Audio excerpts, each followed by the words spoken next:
Hello and best wishes to everyone from Serum Online.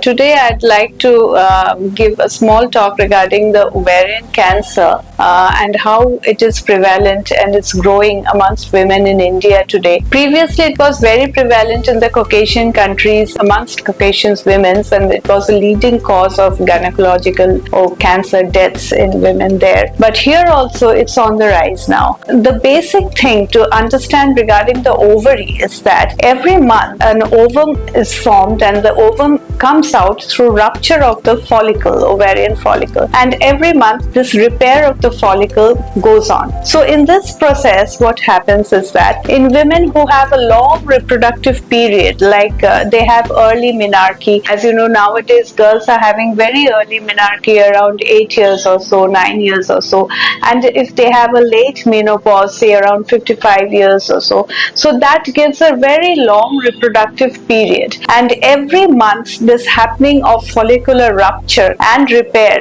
gives a chance for ovarian cyst formation and later on ovarian cancer formation. So how can we prevent, or what are the things that we can ourselves do regarding it? One thing is that getting pregnant actually protects you from ovarian cancer, and even if you take OCPs, oral contraceptive pills, for about 5 to 10 years of your life, that also will protect against ovarian cancer, because every month this process of ovum rupture will not happen at that period of time. So along with ovarian cancer, a lot of benign ovarian cysts are also happening, endometriosis, which is the leading cause of infertility nowadays, and all these things in young women. So this thing is also happening, and all these things are very much insidious, like it happens inside the body. The person doesn't understand, doesn't know, she leads normal life with normal activity, but there are certain things which we really can do, like we can have an ultrasonography done every 6 months or every 1 year of the lower abdomen and pelvis, where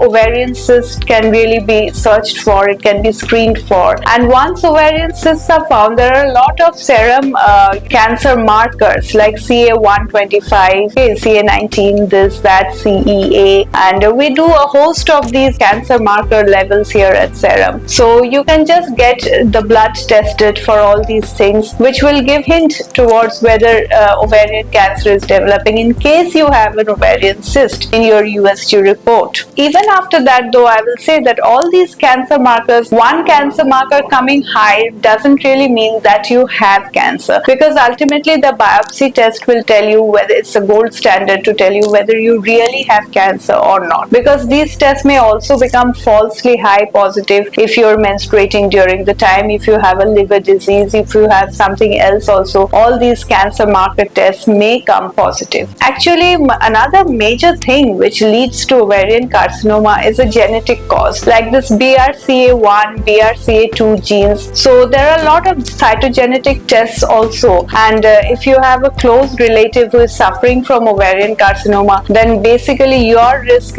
becomes quadrufold, 4 times.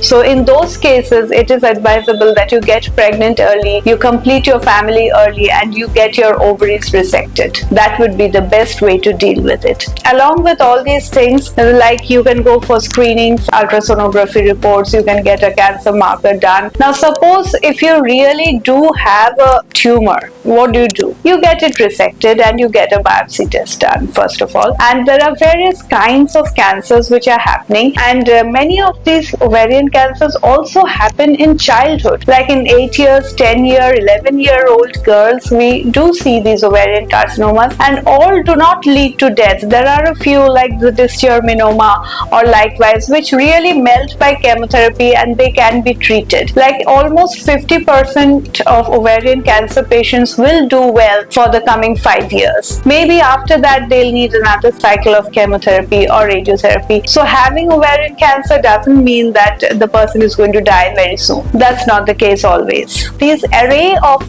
different kinds of ovarian tumors, which we further detect the cell of origin by immunohistochemistry. This is also a test which we have started at Serum recently, and we have all the tumor markers, all the cancer markers for these tests, the immunomarkers, whereby we can actually designate the type of origin, and then we can give targeted chemotherapy, and we can really save patients' lives and give them a problem-free period for 5 years, 10 years or more. So more and more we are trying so that people's lives become normal. They can live with their problems and also avoid your problems totally. One thing which we really miss out nowadays is that we always try to live normally. We try to compete with males in the society, saying that women are same as males and we can work hard. Everything is fine, absolutely.